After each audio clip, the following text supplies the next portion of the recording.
Hello, I'm the Nostalgia Critic. I remembered so you don't have to. Well, an overwhelming amount of viewers have made it clear that there are two films that put the sin in cinematic shitmongering that I must address. Street Fighter and Mortal Kombat. And God can't tell you how much I don't want to review these suckers. If someone gave me a choice between sitting through these movies again and being crucified, I'd say, grab the nail gun, I hear there's a lumber sale at Home Depot's. Both of these movies are based on the best fighting games that ever hit the arcades. Street Fighter 2 for its speed and gameplay, and Mortal Kombat for its violence and gore. But luckily, all that violence and gore had absolutely no disturbing side effects on our decent childhoods. I'm sorry, I have to do that every 12 minutes. Now, both of these movies came out around the same time, so we got a double dose of disappointment that summer. But, to keep it simple, let's review the first film that came out that year, Street Fighter.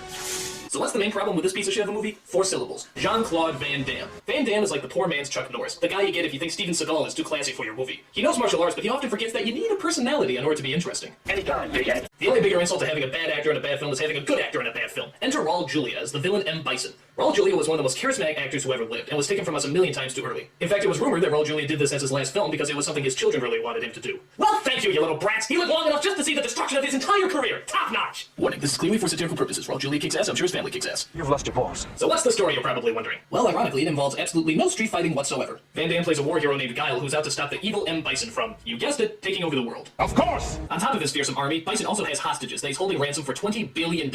Guile, being the fearless leader, has this to say. Can he do that on TV?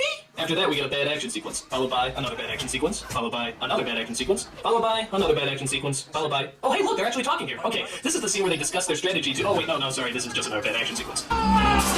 Guile's accompanied by 3 other fighters, Chun-Li, Balrog, and Honda. They represent some sort of journalistic secret agent fighting squad who are also out to take on M. Bison. Now that's just violating nonpartisan reporting.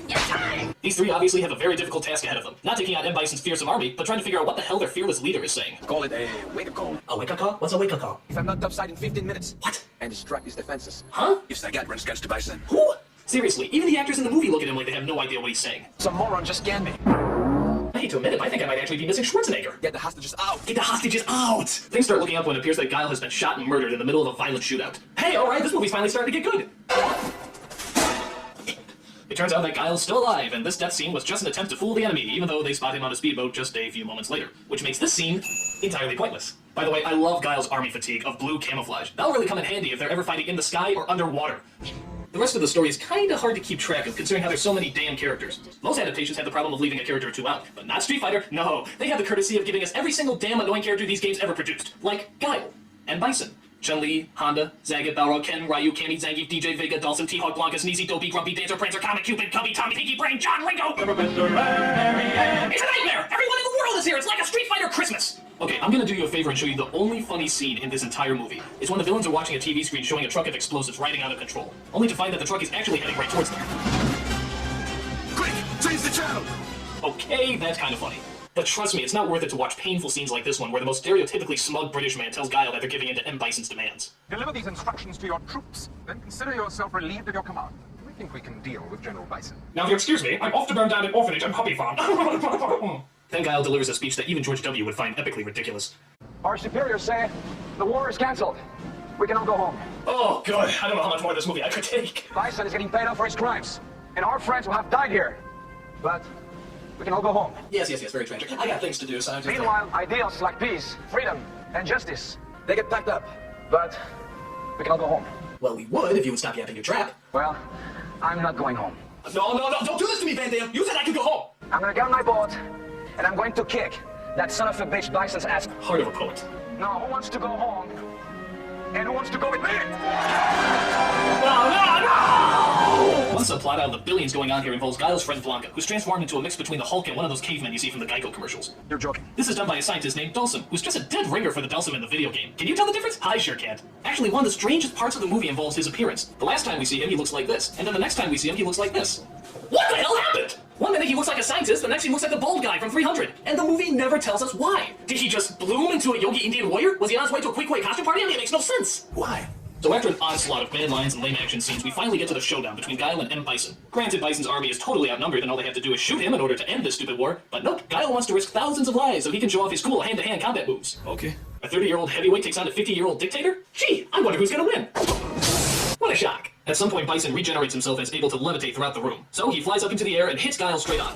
And then, after that, he flies up into the air and hits Guile straight on. But then he has the brilliant strategy of flying up in the air and hitting Guile straight on. I think finally the 12th time he does this, Guile gets an idea. Maybe he should hit him.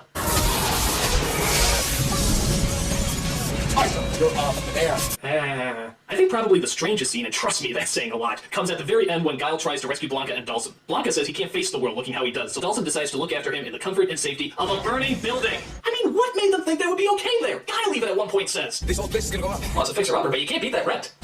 Gee, I wonder how the armies feel knowing that Guile's best friend and an innocent scientist were lost in that explosion. I guess they're taking it pretty well. Horrible movie, sucks ass, next film.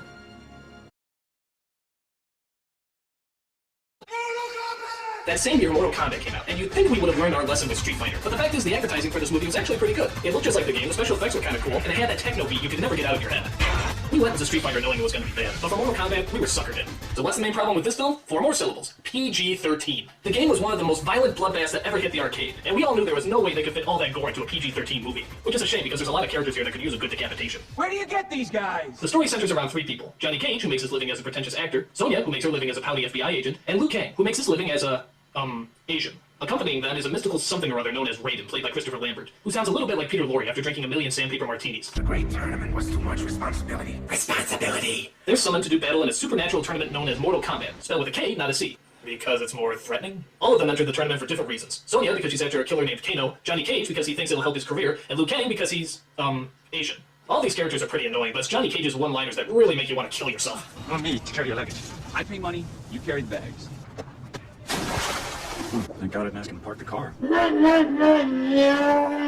tournament is run by the soul-sucking psychopath Shang Tsung, and of course his goal is to, that's right, take over the world. Of course! Where the hell are we?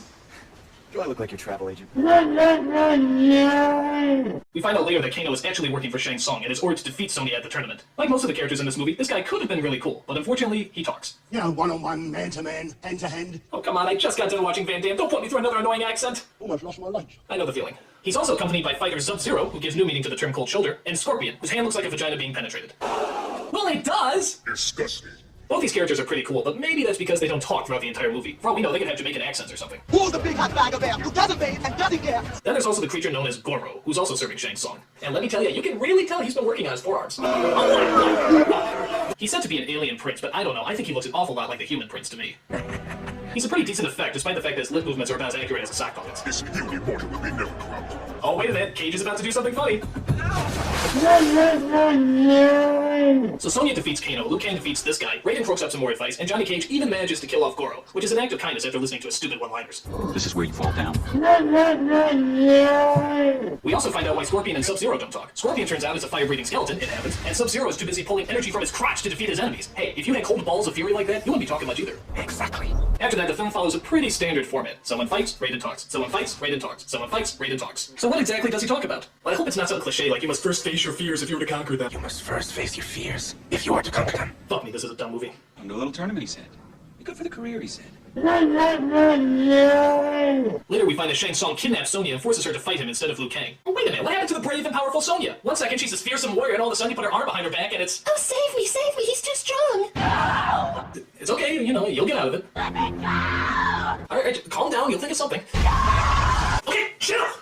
I mean, Jesus, you're an FBI agent, it's your job to get out of situations like this. Maybe I should tell her she's not going to be in Mortal Kombat 2. That'll cheer her up. Get over yourself. Looking for guidance, our 2 heroes turn to Raiden for some helpful advice. I have nothing further to teach you. Oh, now you shut the fuck up! The one time we actually need your advice, and you have none to give. What kind of Highlander are you anyway? Sorry. The least you can do is tell us where he's taking her. The Emperor's castle. The Emperor's asshole? No! Actually, he was referring to the mystical realms of Outworld. And no, that is not another name for San Francisco. This horrifying dimension has the incredible terror of knocked-over statues, and some more knocked-over statues. Oh, and a creature known as Reptile, who's kind of like a mix between Finding Nemo and Satan's ass. Ooh, I hope this leads to another pointless action sequence. It does! I love meaningless violence with no rhyme or reason. It reminds me of just how boring the human imagination really is. Brilliant.